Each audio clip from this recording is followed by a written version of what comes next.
India மாதிரி ஒரு கண்ட்ரிக்கு நம்மளை சுற்றி இருக்கிறவங்க எல்லாம் அவ்வளோ டெரரிஸ்ட் இருக்காங்க, எல்லாம் திருட்டு பசங்க தான். பங்களாதேஷில் கூட பார்த்தீங்கன்னா எல்லாரையும் அடித்து தோத்துறாங்க. இஸ்ரேல் நல்லபடியாக வின் பண்ணது, கமினேயை வந்து போட்டு தந்தது மெயின் காரணம் அவங்களுக்கு இன்டெலிஜென்ஸ் தான். முழுக்க அவங்க இன்டெலிஜென்ஸ் தான். இன்னொன்று, கமினி செத்தது ஈரானுக்கு தெரியறதுக்கு முன்னாடி இஸ்ரேலுக்கு தெரியும். ஈரான் ஆளுங்க அவன் ஃபேட்டை முடிவு பண்ணுறதுக்கு முன்னாடி இஸ்ரேல் ஃபேட்டை முடிவு பண்ணிடுச்சு. இதுதான்டா உன் நிலைமை அப்படின்னு. இந்த வாரை பொறுத்த வரைக்கும் என்ன ரொம்ப பேசணும்னா, ஒரு ஹியூமன் கூட இறங்கல நாட்டில். எல்லாமே ஃப்ளைட்டு, மிசைலு, இன்டெலிஜென்ஸ் முழுக்க இதுதான். கடந்த 8 வருஷமா டிராஃபிக் கேமராஸ்ல இருக்குல்ல, அதை எல்லாத்தையும் ஹேக் பண்றாங்க. 8 வருஷத்துல யார் வராங்க யார் போறாங்க எல்லாம் டே அண்ட் நைட் அவங்களோட இன்டெலிஜென்ஸ் டீம் பார்த்துட்டே இருக்கு. இதுல இன்னொன்று என்னன்னா, இதுல ஒரு ஆங்கிள் மட்டும் பார்த்தீங்கன்னா அந்த காம்பவுண்ட் பார்த்த மாதிரி இருக்கு. அந்த காம்பவுண்டை ஃபோக்கஸ் பண்ணி என்ன கண்டுபிடிக்கிறாங்க, யார் வரா யார் போறா, அவங்களோட டைமிங்ஸ் என்ன, ஓகே, கம்பெனியோட ப்ரொடெக்ஷன் டீம் யாரு, அந்த அஃபீஷியல்ஸ் யாரு, இது எல்லாத்தையும் அவங்க பார்க்குறாங்க. ஈரானோட கார்ட்ஸ் செக்யூரிட்டிஸ்லாம் இருக்காங்க பார்த்தீங்களா, அவங்களோட ஹோம் அட்ரஸ், அவங்களோட ப்ரொஃபைலு, யாரு எங்க வேலை செய்யறா, அவங்க ஃபேமிலி எங்க, இது எல்லாத்தையும் அவங்க நோட் பண்ணிக்கிட்டே இருக்காங்க. வருஷ கணக்கா அது வந்து ஸ்டோர் பண்ணிக்கிட்டே இருக்கு. ஸோ இதை வச்சு என்ன பண்றாங்க, அந்த லீடர்ஷிப் காம்பவுண்டோட ஃபுல் மேப்பிங் எடுக்கிறாங்க. ரியல் டைம் டிராஃபிக் டேட்டாவும் எடுத்து வச்சிருக்காங்க. இந்த ரியல் டைம் டேட்டா வச்சு தான் சாட்டர்டே மீட்டிங்கை வந்து அவங்க வந்து பில்டிங் காம்பவுண்ட் இருக்குல்ல, அதை சுற்றி இருக்கிற மொபைல் டவர்ஸ்லாம் ஜாம் பண்ணுறாங்க, டிஸ்டர்ப் பண்ணிடுறாங்க. ஓகே, மிஸ் பண்ண வேணான்னு சொல்லி இந்த டெசிஷனை கம்பைண்டாக எடுத்து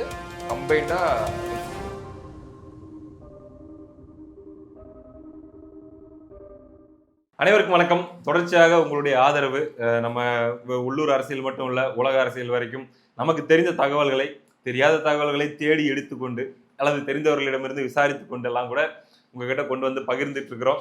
நிறைய நல்ல ரெஸ்பான்ஸ் கொடுக்குறீங்க. கமெண்ட் செக்ஷனில் நிறைய பேர் என்கரேஜ் பண்ணுற மாதிரிலாம் நிறைய பதிவுகள் போடுறீங்க. எல்லாருமே ஹாப்பி, நானும் ஹாப்பி, சுரேந்தர் பிரதரும் ஹாப்பி. ஸோ தொடர்ந்து உங்களுடைய சப்போர்ட்டை பண்ணுங்கள். லைக் பண்ணுறதாகட்டும், ஹைப் பண்ணுறதாகட்டும், சம்டைம்ஸ் மறந்துடுறீங்க. ஸோ பிடிச்சிச்சுன்னா பண்ணுங்கள். ஃபோர்ஸ்ஃபுல்லாலாம் உங்களை எதுவும் பண்ண சொல்லலை. பிடிச்சிருந்துச்சுன்னா பண்ணுங்கள், ஒர்த்து நான் நினச்சா மட்டும் பண்ணுங்கள். இன்றைக்கி வீடியோவில் வந்து நம்ம என்ன பார்க்க போகிறோம் அப்படின்னா, நம்ம வெப்பன்ஸ் அப்படின்னு சொல்லி பல வகையான வெப்பன்ஸ் கேள்விப்பட்டிருக்கிறோம். இப்போ ரீசெண்டாக இது வந்திருக்கு, இது வந்து பயங்கர அட்வான்ஸ்டு அப்படின்னு சொல்லி. ஆனால் உலகம் தோன்றின முதல்ல இப்போ வரைக்குமே எந்த வெப்பனாலையும் ஈடு கொடுக்க முடியாத ஒரு வெப்பன் அப்படின்னா என்னென்னா, தமிழ்லேயே சொல்கிறேன், எந்த ஆயுதத்தாலையும் ஈடு கொடுக்க முடியாத ஒரு ஆயுதம்னா அறிவாயுதம் அப்படின்னு சொல்லுவாங்க. ஹியூமன் பிரைன், இன்டெலிஜென்ஸ், இதுக்கு விட்டது தான் மற்றது எல்லாமே அப்படின்ட்டு. ஸோ ஒரு போரில் ஒரு நாட்டை வீழ்த்துறதுக்கோ அல்லது ஒரு நாட்டை கைப்பற்றுறதுக்கோ அல்லது ஒரு குறிப்பிட்ட ஒரு ஆளை வீழ்த்துறதுக்கோ ஆயுதங்கள் எந்த அளவுக்கு பயன்படுதோ அதை விட அதிகமாக பயன்படுவது இந்த அறிவாயுதம், இன்டெலிஜென்ஸ் அப்படிங்கிற இந்த விஷயம்தான். இப்போ இந்த ஈரானின் உச்சபட்ச தலைவர் கமினே இருக்கார் இல்லையா, அவர் அந்த கொல்லப்பட்ட விஷயம் 24 மணி நேரத்தில் முடித்து விட்டார்கள் அப்படின்றது தான் நம்ம செய்தியாக கேள்விப்பட்டோம். ஆனால் அந்த 24 மணி நேரத்தில் அதை அவங்க அவ்வளோ சிம்பிளாக முடிக்கிறதுக்கு எத்தனை காலகட்டம் அதுக்காக அவங்க ஒர்க் பண்ணாங்க, என்ன மாதிரிலாம் ஒர்க் பண்ணாங்க, எப்படிலாம் வந்து மானிட்டர் பண்ணாங்க, கடைசியாக எப்படி அதை முடிச்சாங்க அப்படிங்கிற ஒரு மிகப்பெரிய இன்டெலிஜென்ஸ் இது பின்னாடி இருக்குது அப்படிங்கிற ஒரு செய்தியை சுரேந்தர் நம்ம கூட பகிர்ந்துக்க போறாரு. என்னென்னலாம் பண்ணாங்க அப்படின்னு கேட்டு தெரிஞ்சுப்போம். இந்த சைடு அந்த சைடுலாம் இல்லை, என்ன நடந்துச்சு அப்படிங்கிறத நம்ம ஷேர் பண்ண போறோம். அவ்வளோதான். வணக்கம் சுரேன். வணக்கம். சொல்லுங்க சுரேன், பெரிய இன்ட்ரோ கொடுத்துட்டேன்னு நினைக்கிறேன். அதெல்லாம் ஒன்றும் இல்லைங்க. இல்லை, இது ஆக்சுவலாக நிறைய பேர் இந்த நியூஸ் பார்த்துருப்பாங்க, எப்படி வந்து இவங்க இவ்வளோ ஃபாலோ பண்ணாங்க, எப்படி அக்யூரேட்டாக தெரிஞ்சதுன்னு. இது வந்து ஒரு 8-9 இயர்ஸாக வந்து மெயினாக இஸ்ரேல், லேட்டரான் சிஏஏ வந்து ஜாயின் பண்ணிக்குது. இஸ்ரேல் என்ன பண்ணுறாங்க, ஒரு 8 இயர்ஸாக தொடர்ந்து ஈரானில் இருக்கிற, இப்போ அவங்களுக்கு ஜெருசலம் எவ்வளோ பரிச்சயமாக தெரியுமோ அதுக்கேற்ற மாதிரி இவங்க ஈரானில் இருக்கிற லைக் அந்த பாஷ ஸ்ட்ரீட்டு, அங்கே சுற்றி இருக்கிற மெயின் சிட்டிஸில் அவங்களுடைய என்ன நடக்குதுங்கிறது அவங்களுக்கு நல்லாவே தெரியும். ஸோ இதெல்லாம் எப்படி அவங்க பண்ணுறாங்கன்னா, ஒரு கடந்த 8 வருஷமாக டிராஃபிக் கேமராஸ்லாம் இருக்குல்ல, அதை எல்லாத்தையும் ஹேக் பண்ணுறாங்க. ஓகே, டிராஃபிக் கேமராஸ் இவங்களுடைய இன்டெலிஜென்ஸா? ஆமா, இஸ்ரேலோட தனிப்பட்ட இன்டெலிஜென்ஸ். அந்த டிராஃபிக் கேமரா ஹேக் பண்றதுனால அந்த பாஷ ஸ்ட்ரீட்டுங்கிறதா மெயின் கம்பெனியோட மெயின் ஆஃபீஸ் காம்பவுண்ட், இவங்களுடைய டார்கெட் பாயிண்ட். ஆமா, அங்க யார் வராங்க யார் போறாங்க, என்னென்ன அஃபீஷியல்ஸ் வராங்க என்னென்ன அஃபீஷியல்ஸ் போறாங்க அப்படிங்கிறது எல்லாத்தையும் அவங்க நோட் பண்ணிக்கிட்டே இருக்காங்க. இதை 8 வருஷமா நோட் பண்றாங்க. 8 வருஷமா. ஓகே. ஸோ அவங்களுக்கு ஈச்சன் அந்த 8 வருஷத்துல யார் வராங்க யார் போறாங்கன்னு எல்லாம் டே அண்ட் நைட் அவங்களோட இன்டெலிஜென்ஸ் டீம் பார்த்துட்டே இருக்கு. ஓகே, நம்ம இப்போ ஒரு ஃபார் எக்ஸாம்பிள் இப்போ சென்னை சிட்டி கமிஷனர் இருக்காங்க அப்படின்னா, சென்னை சிட்டில ஒரு டோல்கேட் வழியா யார் போறாங்க யார் வராங்க அப்படின்றத நம்ம உட்காந்து இங்க நம்ம நாட்டுக்குள்ளேயே பார்க்க முடியும், நம்ம ஊருக்குள்ளேயே பார்க்க முடியும்.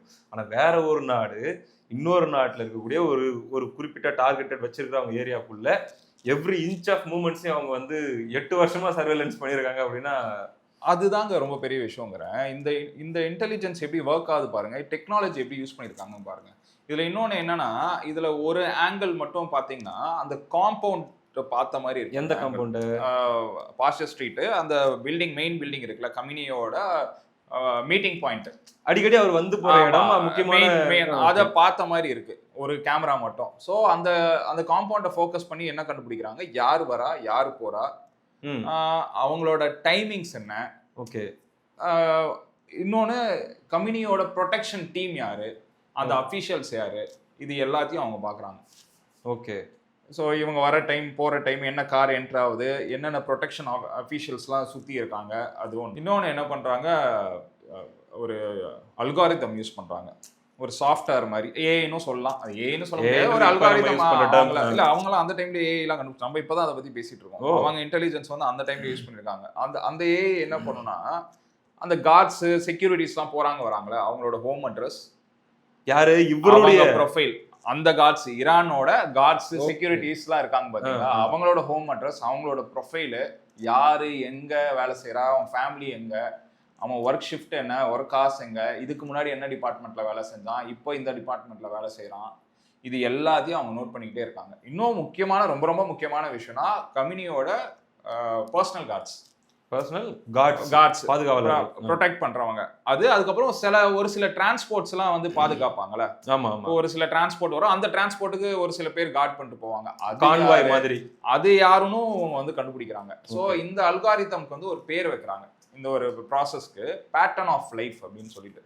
அந்த ஒரு இண்டிவிஜுவலுடைய அதுக்கு பேட்டர்ன் ஆஃப் லைஃப் வச்சு இயர்ஸ் ஆஃப் இன்டெலிஜென்ஸ், வருஷ கணக்கா அது வந்து ஸ்டோர் பண்ணிக்கிட்டே இருக்கு டேட்டா. இவங்களோட டெய்லி பிஹேவியர் என்ன, இவன் இந்த டைம் எங்க போவான், லைக் அவன் ஃபேமிலி அவுட்டிங்ஸ் என்ன, அவன் வந்து அவன் குழந்தைகளோட ஸ்கூல் டைமிங்ஸ் என்ன, இது எல்லாமே அதை ரெக்கார்ட் பண்ணிக்கிட்டே இருக்கு. ஓகே.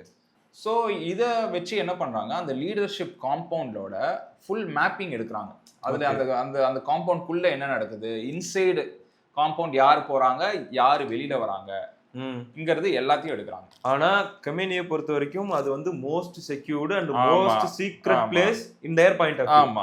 ஆமா. ஓகே. அவங்கள பொறுத்த வரைக்கும், கம்பெனியை பொறுத்த வரைக்கும் எங்க இன்டெலிஜென்ஸ் வந்து பயங்கரம்னு நினைச்சிட்டு அவர் வாழ்ந்துட்டு இருக்காரு. இஸ்ரேல் இதை வந்து இவ்வளவு வருஷமா பண்ணிட்டு இருக்கு. இன்னொன்னு என்ன பண்ணாங்க, ரியல் டைம் டிராஃபிக் டேட்டாவும் எடுத்து வச்சிருக்காங்க. ஸோ இந்த ரியல் டைம் டிராஃபிக் டேட்டால எப்படிலாம் கண்டுபிடிக்கிறாங்கன்னா, அயோத்தலா கம்பெனி வந்து எந்த டைம்ல எந்த மீட்டிங்க்கு போவாரு, இந்த ரியல் டைம் டேட்டா வச்சு தான் சாட்டர்டே மீட்டிங்கை வந்து அவங்க கண்டுபிடிச்சிருக்காங்க. இப்போ அவர் கொல்லப்பட்ட 28ஆம் தேதி அந்த சாட்டர்டே மீட்டிங்ல கம்பெனியை தவிர்த்து எந்தெந்த அஃபீஷியல்ஸ்லாம் வராங்க, சீனியர் எல்லாரையும் உங்க பேட்டர்ன் வச்சு எல்லா அஃபீஷியல்ஸும் ஃபாலோ பண்ணிட்டு இருக்காங்க.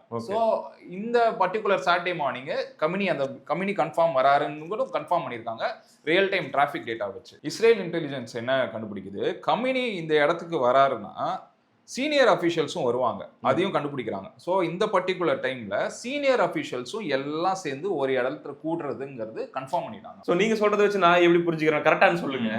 அதாவது அவங்க ரேண்டமாலாம் போயிட்டு அட்டாக் பண்ணி, இப்போ எப்படின்னா ஒரு 10 பில்டிங் இருக்குது, இல்லை ஒரு தெரு இருக்குது, கம்ப்ளீட்டா அது மேல வந்து பிளாஸ்ட் பண்ணி அதுல ஏதோ ஒரு பில்டிங்ல இருந்து அவர் இறந்துட்டாரு அப்படிங்கிற மாதிரி இல்லாம, பர்டிகுலரா இந்த டார்கெட்டட் இடத்துல தான் இது இருக்க போறாரு, இவருடைய நடமாட்டம் என்ன அப்படிங்கிறத அப்படியே உட்காந்து அவரை நடமாட விட்டு வாட்ச் பண்ணிட்டு இருந்திருக்காங்க. மாச கணக்குல வராரு போறாரு எல்லாத்தையும் வாட்ச் பண்ணிட்டு இருந்திருக்காங்க. அவங்களுடைய டைம், அவங்களுடைய அந்த டார்கெட்டட் மொமெண்ட் வரும்போது அதை எக்ஸிக்யூட் பண்றாங்க. இப்படிதான் எடுத்துக்கணும். இது வந்து அடுத்த கட்டம் நான் பேசுறதுக்கு முன்னாடி நம்ம இந்த ஒரு விஷயத்துல நம்ம என்ன எடுத்துக்கலாம் அப்படிங்கிறது தான் வந்து யோசிச்சு, அது தனியா பேசலான்னு பார்த்தா இதோட பேசுறது தான் கரெக்ட்னு நினைக்கிறேன். ஹியூமன் இன்டெலிஜென்ஸ் எவ்வளோ இம்பார்ட்டன்ட்டு. இப்போ வந்து நம்மளோட ஒரு ஹியூமன் இன்டெலிஜென்ஸ் வந்து எனிமியோட டெரிட்டரி, பார்டர்ல துப்பாக்கி வச்சு நிற்கிறது வேற விஷயம். இப்போ ஒரு பெரிய டிசாஸ்டர் தவிர்க்கணும்னா ஆள் ஒருத்தன் இருக்கணும். ஆமா, புரியுதா? ஆமா, இதுதான் அதுல கான்செப்ட். இவங்க ஆள் அங்க இருக்கான். இந்தியாவுக்கும் எப்படி நான் சொல்ல வரேன்னா, நம்ம இவ்வளவு வருஷமா வந்து ஹியூமன் இன்டெலிஜென்ஸ்ல வந்து பெருசா நம்ம செலவு பண்ணல.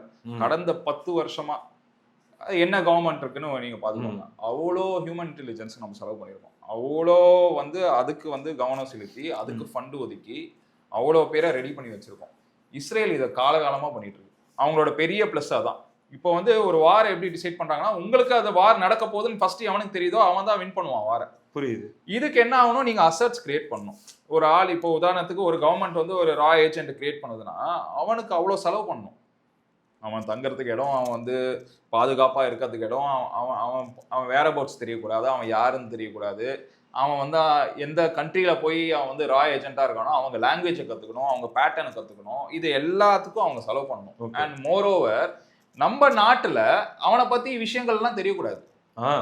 புரியுதா? இவன் இந்த மாதிரி ஒரு ஆள் அங்க இருக்கான் இங்க இருக்கான்னு நம்ம பெருமை பீத்ததுக்காக இந்த மாதிரி ஒரு அரசியல்வாதியோ ஒரு மினிஸ்டரோ வெளில பேசிட்டானா அவனுக்கு ரிஸ்க்.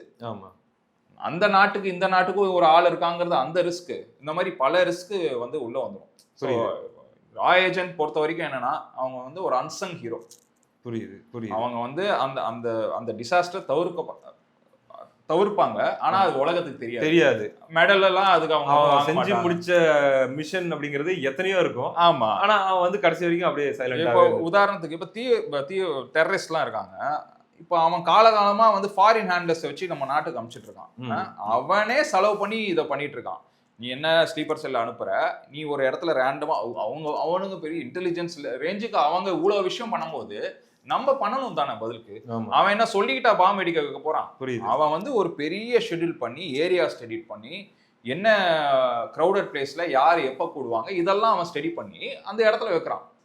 அவன் சொல்லிட்டுலாம் வைக்க மாட்டான், திடீர்னு வச்சுட்டு போயிடுவான். ஸோ நம்ம என்ன பண்ணணும், இந்த விஷயங்கள்லாம் தவிர்க்கிறதுக்கு நம்ம ஹியூமன் இன்டெலிஜென்ஸ் யூஸ் பண்ணணும், நம்ம ஆளுங்களை அனுப்பணும், நம்ம இதுக்கு ஒரு பெரிய நெட்வொர்க் கிரியேட் பண்ணணும். ஸோ நீங்கள் சொல்கிறத வச்சு பார்க்கும்போது இந்த மாதிரி வெளியே தெரியாமல் அவாய்ட் பண்ணப்பட்ட தாக்குதல் எவ்வளோ இருக்கலாம் இல்லையா பிரதர்? கண்டிப்பாக இருக்குது. அதுவும் இந்தியா மாதிரி ஒரு கண்ட்ரிக்கு நம்மளை சுற்றி இருக்கிறவங்க எல்லாம் அவ்வளோ டெரரிஸ்ட் இருக்காங்க, எல்லாம் திருட்டு பசங்க தான். பங்களாதேஷில் கூட பார்த்தீங்கன்னா எல்லாரையும் அடித்து தோத்துறானுங்க, இந்துஸ்லாம் எல்லாம் ஓடுங்க அப்படின்னு. ஆனால் என்ன பண்ணுறான், சைமன்டேனியஸாக அவனோட ஆளும் அனுப்புகிறான். ஸ்லீப்பர் செல்லாம் இங்கே வந்து என்ன நடக்குது ஒரு குண்டு வைக்கிறதுக்கோ. இப்போ சமீபத்தில் கூட பேசணும் நம்ம, இந்த தமிழ்நாட்டிலேருந்து ஒரு 6 பேரை பிடிச்சாங்கன்னு. அவன் இவ்வளோ வேலை பண்ணும்போது நம்ம பதிலுக்கு பண்ணணும், நம்ம பண்ணிக்கிட்டு இருக்குங்கிறது தான் நான் சொல்ல வரேன். புரியுது. இப்போ நிறைய பேர் இஸ்ரேலோட நீ நிறைய நம்ம சைன் பண்ணல, அதுல இன்டெலிஜென்ஸும் ஒன்று. அவங்க இன்டெலிஜென்ஸ் எப்படி ஒர்க் ஆகுது, மொசாட் எப்படி உலகம் ஃபுல்லா இருக்காங்க, இதெல்லாம் உங்களுக்கு இதுல புரியுதா? அந்தந்த நாட்டுல அந்தந்த நாட்டுக்காரங்க எல்லாம் ஆமா எல்லா இடத்துலயும் இருக்காங்க அவங்க. இவங்களுக்கு இப்போ இந்த வார இஸ்ரேல் நல்லபடியா வின் பண்ணது, கமினேயை வந்து போட்டு தள்ளினது மெயின் காரணம் அவங்களோட இன்டெலிஜென்ஸ் தான். முழுக்க அவங்க இன்டெலிஜென்ஸ் தான். அவங்க ஆள் ஒருத்தங்க என்னதான் டெக்னாலஜி யூஸ் பண்ணாலும் அவங்க ஆள். இன்னொன்னு, கமினி செத்தது ஈரானுக்கு தெரியறதுக்கு முன்னாடி இஸ்ரேலுக்கு தெரியும். ஆமா, புரியுதா? இஸ்ரேல ஆள் உள்ள இருக்கான், அவன் போட்டோ எடுத்து அனுப்புறான். புரியுது. நேட்டன்யாஹூக்கு இந்த மாதிரி முடிச்சிட்டோம் அந்த டாஸ்க்னு. ஈரானுக்கே தெரியல அது. அவங்க அப்புறம் தான் அவங்களுக்கே தெரியுது. ஸோ இன்டெலிஜென்ஸ் எவ்வளவு முக்கியங்கிறது பாருங்க. ஈரான் ஆளுங்க அவன் ஃபேட்டை முடிவு பண்றதுக்கு முன்னாடி இஸ்ரேல் ஃபேட்டை முடிவு பண்ணிடுச்சு, இதுதான்டா உன் நிலைமை அப்படின்னு. ஸோ ஹியூமன் இன்டெலிஜென்ஸ் அவ்வளோ முக்கியம். சரி, நம்ம திருப்பியும் இவங்களோட அட்டாக்கிங் பாயிண்ட் வந்தோம். இது எப்படி சொல்றேன்னா, இந்தியாவும் சக்சஸ்ஃபுல்லா இது நல்லபடியா எடுத்துட்டு போயிட்டு இருக்காங்கன்னு தான் நான் சொல்றேன். ரொம்ப முக்கியமும் இது. சேம் டைம் இஸ்ரேல் இன்னொன்று என்ன பண்றாங்க, அந்த பில்டிங் காம்பவுண்ட் இருக்குல்ல, அதை சுத்தி இருக்கிற மொபைல் டவர்ஸ்ல எல்லாம் ஜாம் பண்றாங்க, டிஸ்டர்ப் பண்ணிடுறாங்க. ஸோ தட் இவங்க பிளான் பண்ண ஆரம்பிக்கும் போது மெசேஜ் போயிடக்கூடாது. அவங்க ப்ரொடெக்ஷன் டீமுக்கு இந்த மாதிரி ஏதோ ஒரு பிளான் நடக்குதுன்னு போகக்கூடாதுன்னு சிக்னலையும் ஃபுல்லா ஜாம் பண்றாங்க. இஸ்ரேல் இன்னொன்று என்ன யூஸ் பண்றாங்க, இந்த அட்டாக்குக்கு முன்னாடி அவங்களோட யூனிட் 8200ங்கிற ஒரு இதை யூஸ் பண்றாங்க. அது சில பேருக்கு தெரியாது, அது என்ன எனக்கே புரியல. இஸ்ரேலோட மிலிட்டரி இன்டெலிஜென்ஸ் இது என்னென்னலாம் பண்ணுன்னு பார்த்தீங்கன்னா, இப்போ நீங்க ஒரு ஆப்போசிட் கண்ட்ரின்னு வச்சுக்கோங்க, உங்களோட மிலிட்ரி என்னென்ன ரேடியோ ஃப்ரீக்வன்சியில் நீங்கள் என்ன பேசுவீங்க, என்ன பிளான் பண்ணுவீங்க, இது எல்லாமே அது எடுக்கும். அதை வச்சு நீங்கள் எடுத்துடலாம். இப்போ டெரரிஸ்ட் ஆர்கனைசேஷன் பார்த்தீங்கன்னா, டெரரிஸ்ட் என்ன பிளான் பண்ணுறாங்க, எவ்வளோ பேர் எங்கே கூடுறாங்க, என்னென்ன பிளான் பண்ணுறாங்கிறது எல்லாத்தையும் அது எடுத்துரும். இது வேற என்ன பண்ணுன்னா, ஹேக் பண்ணிடும். மொபைல் ஃபோன்ஸை ஹேக் பண்ணும், நீங்கள் என்னென்ன கேமராஸோ அந்த சைடில் இருக்கீங்களோ ஹேக் பண்ணும். டிஃபால்ட்டாக என்ன பண்ணும், இஸ்ரேலோட அவங்களோட நெட்வொர்க், அவங்களோட சேட்டலைட் டேட்டாலாம் ப்ரொடெக்ட் பண்ணுவது. ஸோ இந்த மாதிரி ஒரு சாஃப்ட்வேரை யூஸ் பண்ணி என்ன பண்றாங்க, ஒன்று இந்த சாஃப்ட்வேர் இருக்கு, அவங்களோட அசட் உள்ள இருக்கான், மொசாட் அசட் ஒருத்தன் உள்ள இருக்கான், அதுக்கப்புறம் டிஜிட்டல் பேட்டர்ன்ஸ்லாம் வச்சிருக்காங்க. இப்போ எப்படின்னா, சோஷியல் நெட்வொர்க்கிங் அனாலிசிஸ் மாதிரி, இப்போ இந்த இடத்துல எவ்வளோ பேர் கூடியிருக்காங்க, அந்த இடத்துல எவ்வளோ பேர் கூடியிருக்காங்கன்னு அது ஒரு பாயிண்ட் எடுத்து தரும். பாயிண்ட்ஸாக கொடுக்கும். இந்த பர்டிகுலர் இடத்துல இந்தந்த இடத்துல இவ்வளோ பேர் இருக்காங்க, இதெல்லாம் வச்சு அவங்க கன்ஃபார்மே பண்ணிட்டாங்க. ஓகே. இஸ்ரேல் பைலட்டுக்கு அந்த டேட்டா பாயிண்ட்ஸை வச்சு கரெக்டாக அக்யூரேட்டாக எங்கே இருக்காங்கன்னு தெரிஞ்சுது. இவங்க எப்படின்னா அவங்க வந்து பைலட் நேராக வந்து மேலேருந்து போடணும் இல்லை, அவங்க மிசைல் வந்து 1000 கிலோமீட்டர்ஸ் அக்யூரேட்டாக போயிட்டு அடிக்கும். ஓகே. ஸோ அந்த டெக்னாலஜி யூஸ் பண்ணி அவங்க அதையும் வச்சிருக்காங்க. ஆனால் இவங்க டெக்னாலஜி யூஸ் பண்ணி மட்டும் இல்லை, பொலிட்டிக்கல் டிசிஷன் அது அந்த பர்டிகுலர் டைம்ல முடிக்கணும் அப்படின்னு. இன்னொன்று என்ன பார்க்கப்படணும்னா, யூஎஸும் இந்த வார் வந்து ரொம்ப நாளா பிரச்சனையா போயிட்டு இருக்கு, எல்லாருக்கும் தெரியும். வார் ஒன்று நடக்க போகுதுன்னு தெரியும். இஸ்ரேல் யூஎஸ்ஏ வந்து கம்யூனி கூடுற இடத்துல இந்த மாதிரி சீனியர் அஃபிஷியல்ஸ் எல்லாருமே சேர்றாங்கிறது ஒரு நியூஸ் வந்து ஒரு ஜாக்பாட் அவங்களுக்கு. இந்த மாதிரி எல்லா டைமும் நடக்காது. ஒரு சீரியஸ் மீட்டிங் நடக்குது அவங்களுக்கு தெரியும். அவங்க என்ன நினைச்சாங்க, இந்த வார் வந்து பெருசா ஆவறதுக்கு முன்னாடி இந்த ஆப்பர்ச்சுனிட்டியை நம்ம மிஸ் பண்ண வேணாம். ஓகே, ஷார்ட்கட்ல முடிக்கிற மாதிரி ஒரு கணக்கு மிஸ் பண்ண வேணாம்னு சொல்லி இந்த டெசிஷனை கம்பைண்டா எடுத்து கம்பைண்டா நாக் அவுட் மாதிரி பண்றாங்க. அதுவும் இல்லாம அது ரொம்ப அந்த காம்பவுண்ட் வந்து செம ப்ரொடெக்டட் கான்கிரீட். அது எப்படி அந்த மிஸ்ஸில்லாம் உங்களுக்கு தெரியும், 40 டாமஹாக் போட்டிருப்பாங்க. டாமஹாக்குங்கிறது பங்கர் உள்ள உடைச்சிட்டு போய் வெடியும். Okay okay okay. அதுக்கப்புறம் இவங்களோட 200 ஃப்ளைட்ல வர மிசைலை விட்டு அடிக்கிறாங்க லைனா கண்டினியூஸா. அந்த டாமஹாக் என்ன பண்ணும், அந்த பங்கரை உடைச்சிட்டு அந்த உள்ள போயிட்டு பங்கரை காலி பண்றது தான் அதோட வேலை. 40 டாமஹாக் போடுறாங்க, ஒரு 200 மிசைல் அந்த இடத்துல இறக்கி அந்த இடத்துல யாருமே உழைக்க முடியாத அளவுக்கு.